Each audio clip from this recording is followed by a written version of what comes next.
What up, everyone? True Blue here. And if you don't know, my favorite all-time video game is Pokemon. A close second, I mean a very close second, like arguably sometimes I'd probably prefer this over Pokemon. It's Yokai Watch. And I love Yokai Watch. This is the Hasbro American watch. I have the Model 0 that was released. I don't have the U because that came out in like Europe. And that's it. I literally have all the games.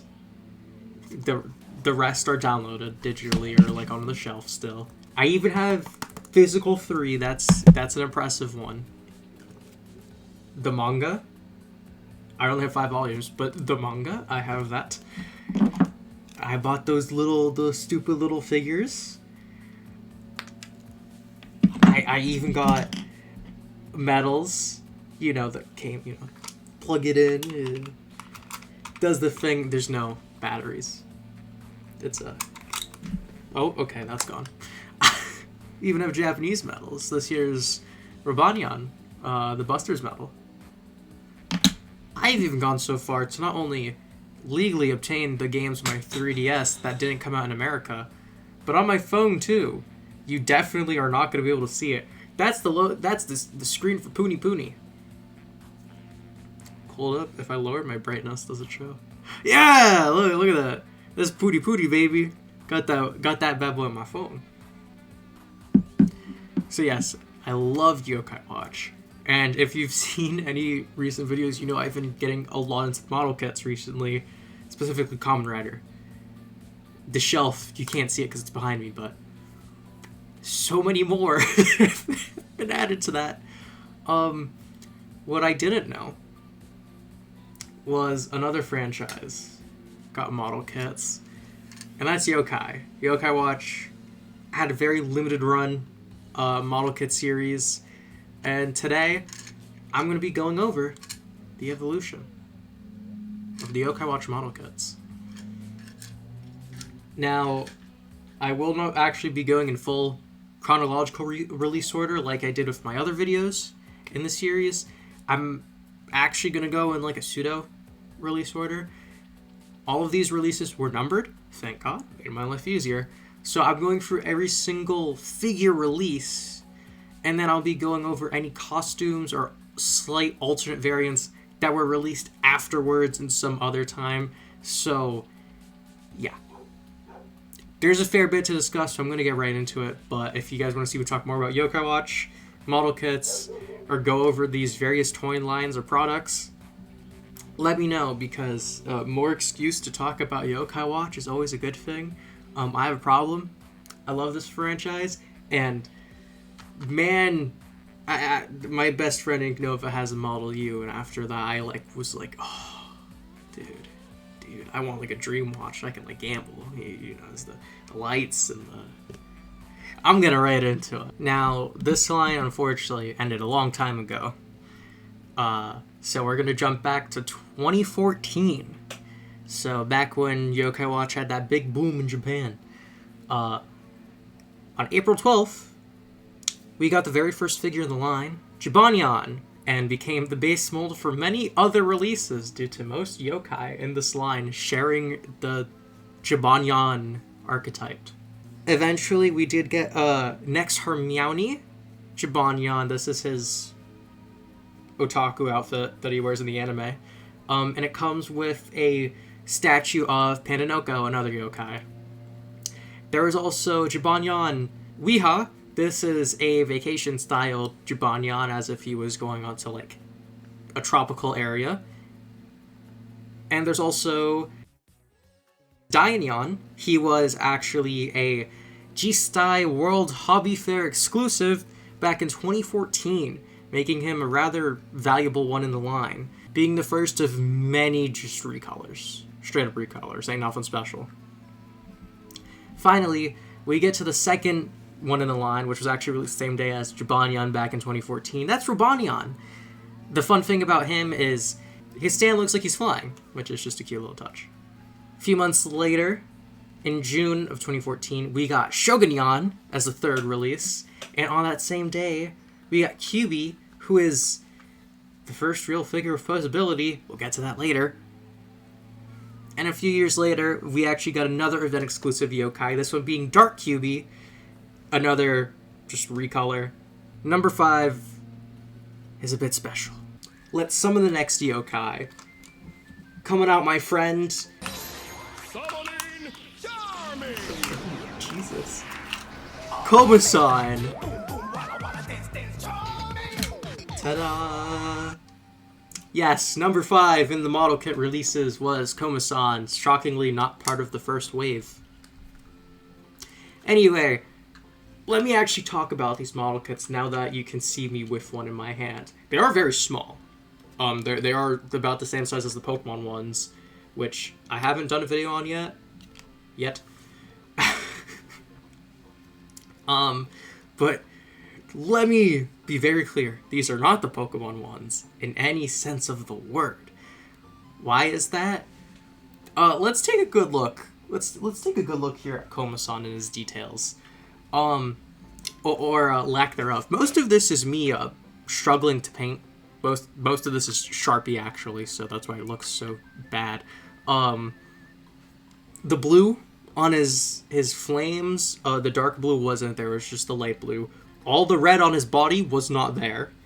This dark blue on his little belly, little rubble belly, wasn't there. And the white on his bag, which is very poorly done, wasn't there. Missing paint, I can excuse. Not when there's a sticker sheet. Here's my big issue with these model kits. Their use of stickers. I don't have a problem with stickers on model kits. I think they're a great thing.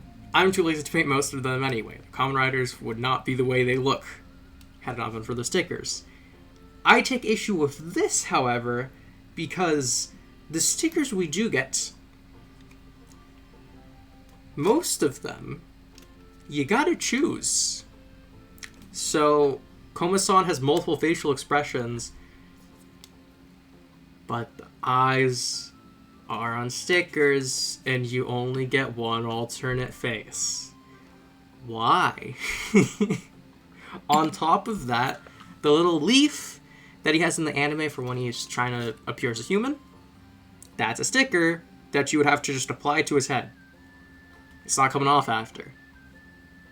It's kind of dumb. So, yes, they're very limited model kits. They're also on the cheaper side, or they were. These are about a decade old at this point, so they're not the cheapest to find. So I guess maybe aftermarket value is the reason why I'm upset, but they're definitely model kits for the fans. If you like Yokai Watch and want to build a Komasan, they're also very simple. Point that out. You can. I don't know if I'd recommend it. There's definitely a lot of other things you could do with Komasan. I'd personally recommend buying a watch instead if you like Yokai Watch, especially the Model U or the Dream. I'm not sponsored, but my god, would I love to be. Now, what's special about any of these model kits? For one, they all come with a base, or a stand. They, just based off their designs, most of them can't stand on their own. I mean, Komasan's all head.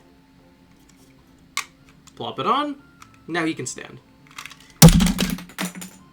A loose fit if you can't tell, but he can fit on the stand.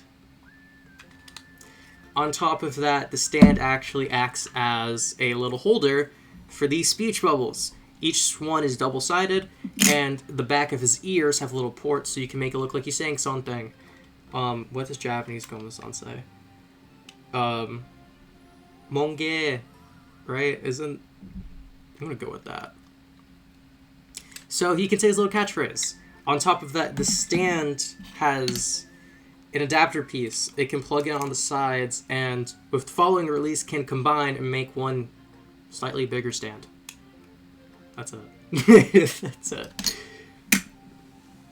On top of that, Komasan, in terms of accessories, his backpack actually, if I remove his head, can come off. But the top can come off, and you can actually store everything in his bag, which I love me some storage, built-in storage.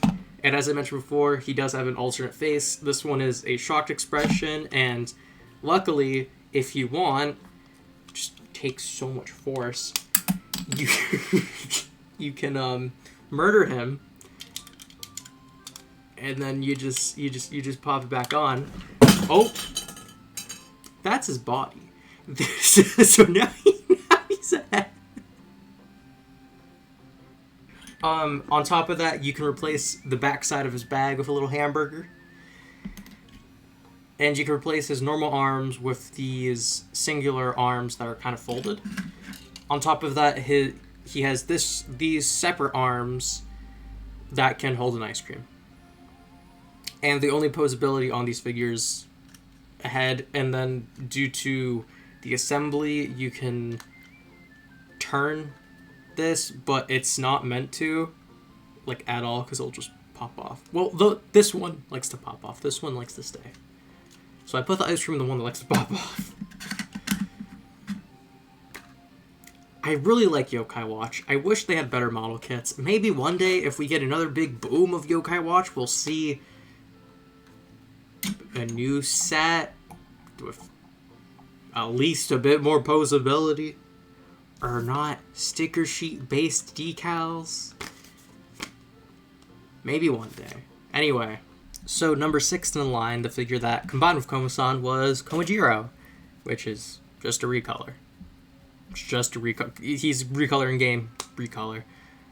This was also before Komasan had the pouch, so they're quite literally the exact same. The following release, number 7, is Lionheart. I don't remember him ever being popular, not even in Japan. Maybe he was in Yokai Watch 1, I wouldn't know, but he's the only one in here that I'm confused about in terms of just being in this line.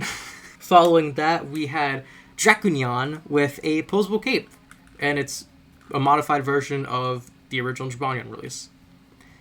Following that, at number 9, we have... Now, let's summon this one with the Model 0.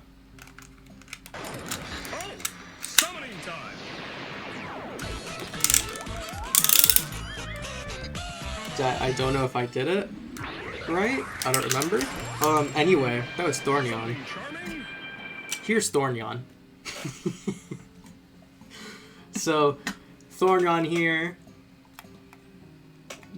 I'll preface this before anything. The only thing painted on him, there's a lot of marks because he's next to Komasan and the Sharpie rubbed off on him, is his little collar. I painted that a nice silver. But besides that, everything else, all the details that I at least, like, felt were necessary for his character was there. I know there's, like, little things like his tail, like, the lines could definitely be highlighted, but overall, I think this figure is a lot more accurate than the Komasan one.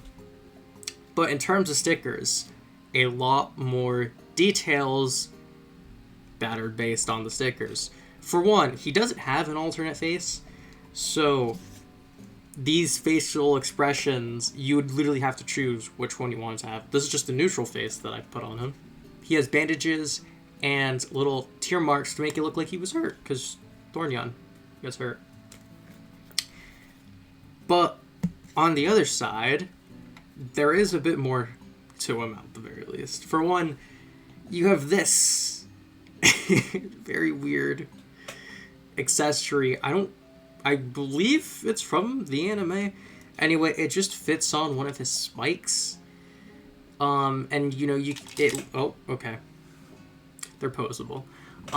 It can make it look like he's shocked, which is fun. And on top of that, you could put a little bird on him. Cool. This is dumb, but I don't even know if it's an accessory because they're stickers. They're stickers that fold onto themselves and they make little rings. So using Thornyon, you can play ring toss and put rings on him. It's really dumb, but man, do I love it. And on top of that, you get this very nice base. It's a spiky base. He has an alternate back spike that plugs into the back, and his tail just slots in nice and tightly. It actually holds him very well instead of resting him like Komasan's. So, I mean, you can tell he was later in the line based off of how much better he is. And he has a tiny bit more posability. The head is still on that joint. The arms are on full ball joints now. And some of the spikes are posable. Not all. Some are. The front spike is on a hinge, so you can point it out more. And then, due to it being just a port, it can still turn a bit. The rest of the spikes you have to plug in so they can still turn. And then the back spike, the normal one, has a hinge. The other one is just a static piece. So, a better figure overall, in my opinion. Maybe not what I'm looking for in a model kit. I definitely, if this was like my first series of model kits, I only own the 2, so I'll preface that now. If I only had this, I would still like model kits, but having the Pokemon ones, which to my knowledge are about the same price as they usually have been, and these are about the same, like, price-wise when they came out. So, when you have those, which some are posable, some are not, they're fully detailed. If they have accessories, they're also detailed. Like, they don't tease ya with sticker decals. That's evil. That's evil. So, yeah. I want to love this line, because it combines Yokai Watch with model kits. But I just can't recommend it. I'm gonna be, God, I've been trying my best, but man, they're not the best. They're not the best. There's a lot to be desired, in my opinion, from a Yokai Watch model kit. Maybe I need more of the line. Some of the later ones, some of the other figures that aren't the mascot-shaped ones. But as it stands, I'm not too crazy for them. And if my opinion does change, I won't make a video. I'll make an announcement on YouTube or Twitter saying, like, hey, they're kind of good. Anyway, let me go over the rest of this line. We finally reached number 10, Venox. Venox being one of my all-time favorite yokai, and a very much, like, third favorite is Illuminox, who was a G-Sty World Hobby Fair exclusive back in 2015. This one is about as rare as the first release, or the first fair exclusive. The 11th release in the line was Komashura, which, a slight retool of the Komasan model kit. Then we got another new character, this being Blazion, very big in Japan. Then we had Eusapion in August of 2015, and then a few months later we got Eusapion's Emperor mode. So it wasn't considered part of... It was considered a variant, but it was very much a different figure. Because, you know, he had additional pieces, new stuff. It was treated differently than others. So that's why I'm prefacing it like that. Anyway, to round out the Jibanyan forms from 1, we had Badinyan as number 14. And then Momonian, the Momotaro Jibanyan. Back to Yokai Watch 3, we have Tamanyan, number 16. And then the Koma Nomads. Nomad Koma, released as number 17. This is the American Komasan. And then following him was Nomad Jiro, which was the American Komajiro. Following those guys was Hovernyan, joined the line. And the last numbered figure was Darkinyan, an event exclusive. For some reason, he's numbered. The last release in this main part of the line was a 3-way, not really moving pack of Dimmy, Noe, and Hydabat. Just extra yokai to add to the line, I guess. I don't know. Finally, we have 4 more figures I'd like to go over. These are Bigly model kits, Bigly figures, if you will. They're just giant versions of the various model kits, more details, more posability, more accessories. So, first off, we had Jibanyan get a Bigly release. He came with a Whisper figure. So you have Whisper join your other yokai. Then Komasan and Komajiro got their own. They were the exact same in terms of what those Bigly model kits could do. And lastly was Usapion, who not only had a removable helmet, but Invader mode, which I think the original only had his normal. I don't think it came with those additional phases, which is a cool touch for those who collect the Bigly. Thank you all so much for watching. My history of videos have been doing pretty well. People really like me going over these various lines, various franchises, just kind of talking about it, giving you guys a guide if you're collecting it, keeping you up to date with the lines, and just share my own thoughts. So I'm very happy to be making more of these again. I also really like doing them, so there's that. And again, my final thoughts, they're not bad figures by any means. They're good enough representations of the characters, but by no means would I say this is how I would choose to go about making a Yokai Watch model kit, or how I would want these characters portrayed in a figure sense. Again, they're not bad. If you like model kits, you like Yokai Watch, go ahead, pick them up. You might be able to find them cheap on eBay. There's a few Amazon listings for them that aren't too pricey, but you never know. And yeah, anyway, thank you again, and I wish you a lovely day.